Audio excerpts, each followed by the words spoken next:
কামা তাদিরু তুদানু, কর্ম যেমন ফল তেমন, জায়সা করবা ওয়াইসা বাবা, না মানে তু করকে দেখ। জান্নাত বি হায় দুজুক বি হায়, না মানে তু মরকে দেখ।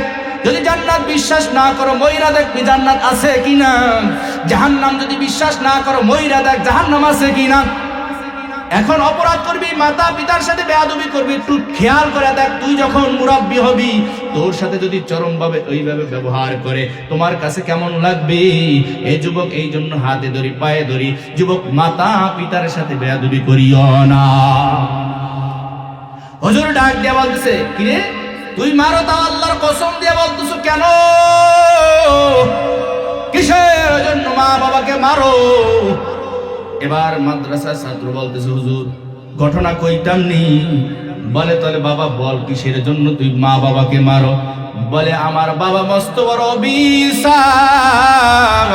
আমি জন্মের পর থেকে আমার দাদুর কোলের ভিতরে আমি বসতে পারি নাই, আমার দাদির কোলের ভিতরে বসতে পারি নাই। কি ঘটনা বল? বলে আমার বাবা মাঝে মাঝে আমাকে নিয়ে গাজীপুর বৃদ্ধাশ্রমে যায়, সেখানে আমি দাদুর সাথে দেখা করি, দাদির সাথে দেখা করি।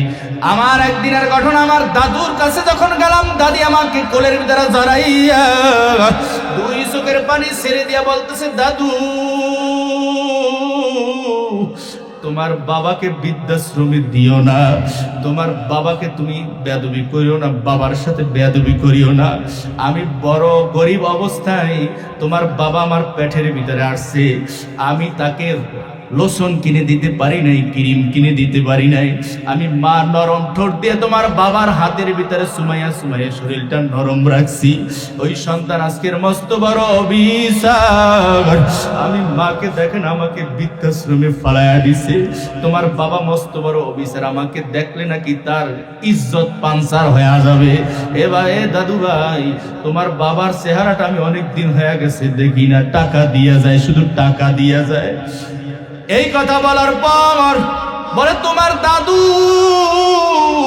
ওই বৃদ্ধাশ্রমের পুষ্কুনিতে দেখো মাছ ধরতেছে, আর তোমার বাবার জন্য কান্না করতেছে। এবার ওই নাতি দৌড়ায় গিয়া দাদুর কোলের ভিতরে বসে বলতেছে, দাদু জন্মের পর থেকে তোমাকে আমার ঘরের ভিতরে দেখি না, দাদা দাদা বলে চিল্লাই, কিন্তু আমার বাবা বড় পাষাণ লোক, তোমার কাছে নিয়ে আসে না। ওই মাদ্রাসা যখন ছুটি দেয় তখন 2 দিন 1 দিন তোমার কাছে নিয়ে আসে। তখন দাদা কোলের ভিতরে নিয়ে ফুবায়া ফুবায়া কান্না করে আর বলি, ও নাতি তোমার বাবাকে বড় মহব্বত করেছি, আমি দারোয়ানের চাকরি করেছি, কত ঈদ গেল আমি একটা নতুন জামা গায়ে দিতে পারি না, অথচ তোমার বাবার জন্য নতুন নতুন কাপড় জোগাইছি। আমি হাইটা হাইটা আমার কর্মস্থলে গিয়ে ডিউটি পালন করেছি, আর তোমার বাবাকে আমি ওই রাস্তার খরচ দিয়েছি, গাড়ি ভাড়া দিয়েছি, পকেট খরচ দিয়েছি।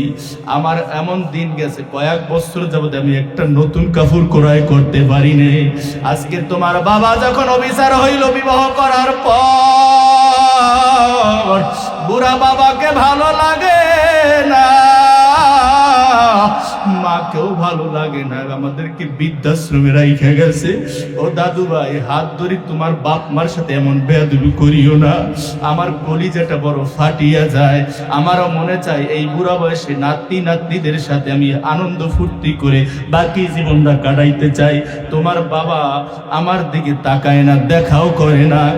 এই কথা শোনার পর মুক্তা মাদ্রাসার মুহতামিম সাহেব মায়ের সামনে সন্তানকে অর্ডার দেয়, ও বাবা আগে তো 2 বার মারতে, এখন 4 বার মারবা, 4 বার।